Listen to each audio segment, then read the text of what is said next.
оқырмандар, талантты қолбасшы Қаракерей Қабанбай батырға 330 жыл толуына орай бүгін біз сіздермен даңқты қолбасшы атты тарихи сағатымызды өткізгелі отырмыз. Шарамызға қош келдіңіздер.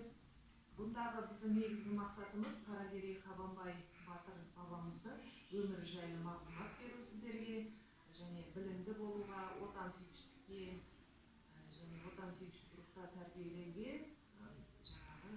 бүгінгі шарамыздың негізгі мақсаты осындай.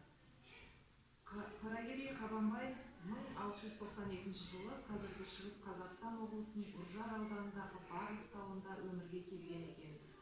1770 жылы осы туған жерінде дүние салады. Ел тәуелсіздігі үшін азаттық үшін күрескен батырлардың ерлігін насихаттау ұрпақ парызы.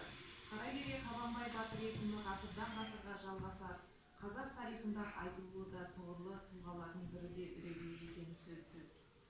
Дарынды тұлға, күрескер, намысты да қайратты, халқының азаттығына сүбелі үлес қосқан батыр есімін ұлықтау, патриотизмді насихаттауға, елдік, отаншылдық намысымызды қалыптастыруға деген құрметімізді арттыруға септігін тигізетін өнегелі іс.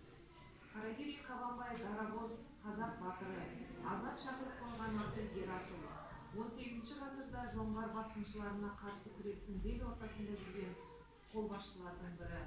Халық арасында оны Қаракерей Қабанбай деп атаған. Қабанбайдың 7 жасында әкесі Қожағұл, 16 жасында ағасы Есенбай жоңғарлар қолынан қаза табады. Бұдан кейін 16 жасар бала жау арасына жасырын барып, ағасын өлтірген жоңғар батырын өлтіріп кек алады екен.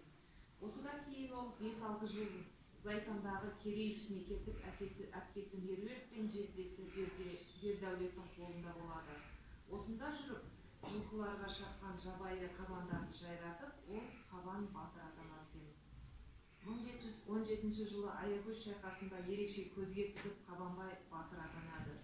1723 жылы Түркістан қорғанысына, 1726 жылы Бұланды шайқасына, 1730 жылы Аңырақай Алакөл шайқасына, кейін Шыңғыстау, Ертіс бойындағы шайқастарға қатысып, Абылай ханның бас батырының біріне айналады.